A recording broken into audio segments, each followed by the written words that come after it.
Good morning everyone. Tara magbasa na tayo ng ating libro guys. Magandang Balita Biblia. Today is 27 September 2023.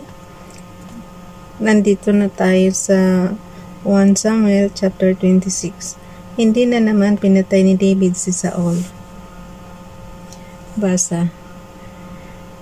1 Samuel chapter 26 verse 1. Samantala nagbalik kay Saul sa Gibeah ang mga Zebio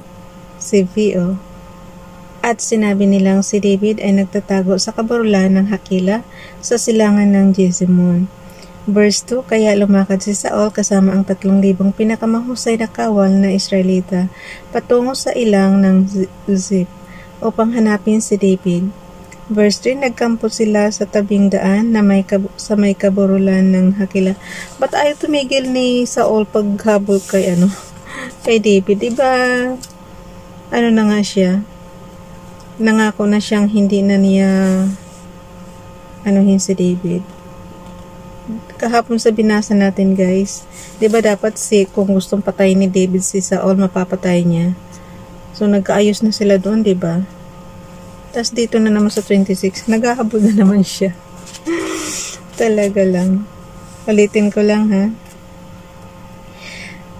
1 Samuel chapter 26 verse 2, kaya lumakad si Saul kasama ang 3,000 pinakamahusay na kawal na Israelita patungo sa ilang ng Ziph upang hanapin si David.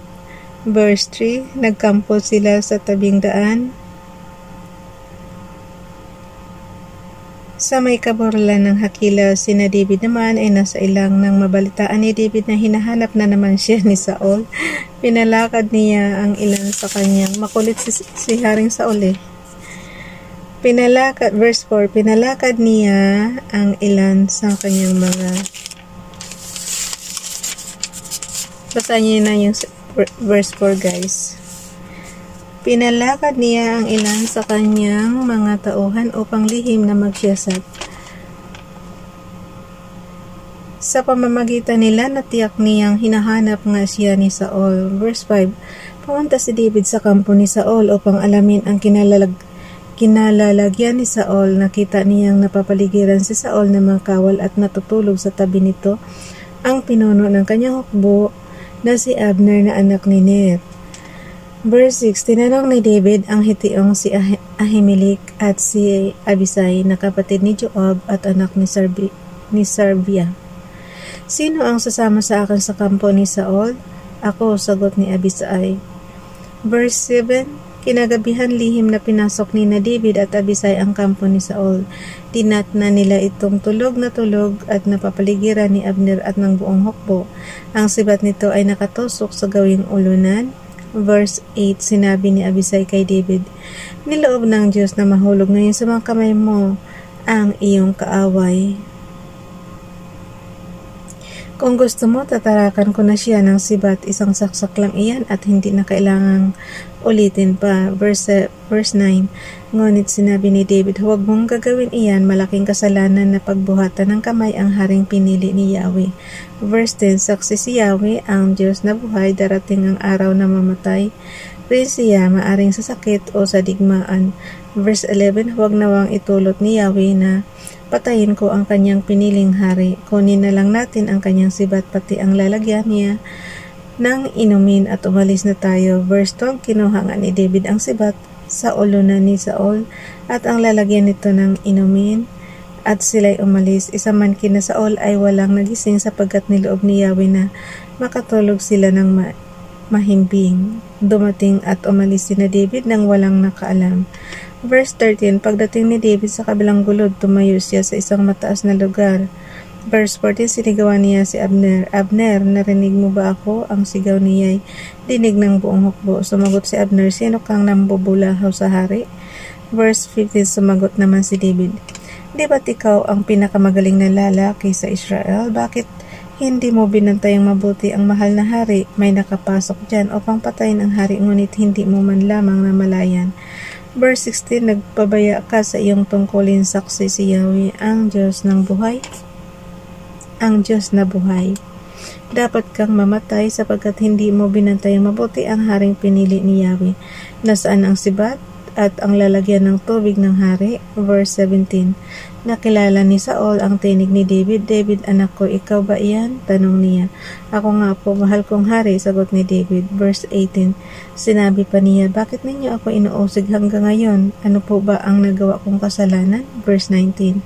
Isinasamo ko, mahal na hari, pakinggan po sana ninyo ang aking sasabihin. Kung si Yahweh po ang may gusto na ako'y usigin ninyo, maghahandog po kayo sa kanya para mabago ang kanyang pasya. Kung tao naman po ang may udyok nito, sumpain naman siya ni Yahweh dahil sa ginagawa nilang ito. Napalayo ako sa bayan ni Yahweh at napadpad sa lupain.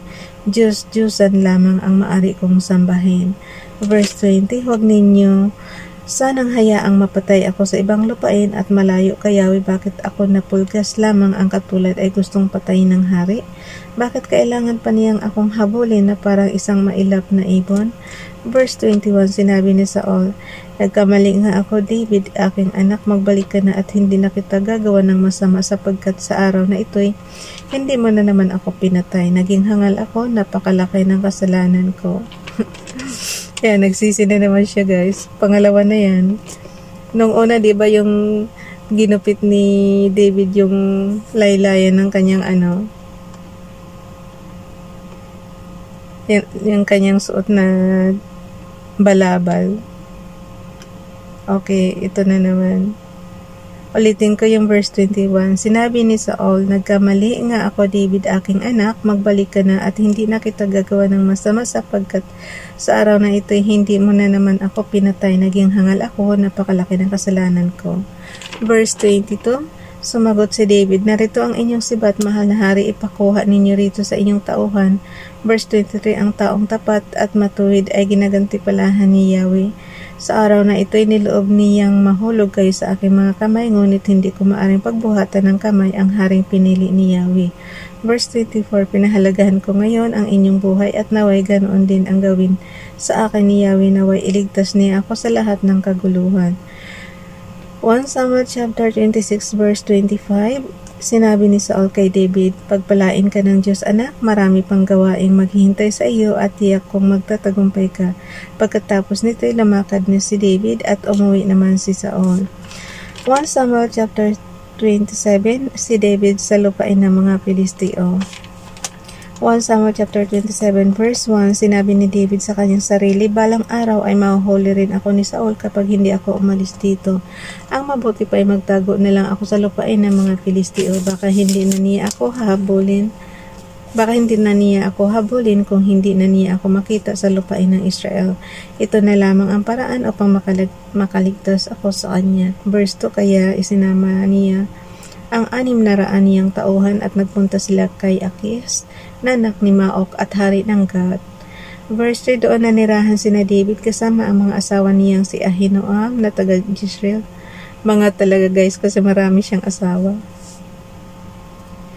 Verse 3, doon nanirahan sina David kasama ang mga asawa niyang si Ahinoam na taga Jezreel at si Abigail na biyuda ni Nabal na taga Carmel. Alam ko mayroon pang isa rin mapapangasawa si David, di ba si Bathsheba? Bathsheba ba yun? Baka mamaya mabasa natin yun. Okay. Verse 3, doon nanirahan sina David kasama ang mga asawa niyang si Ahinoam na taga Jezreel at si Abigail na biyuda ni Nabal na taga Carmel.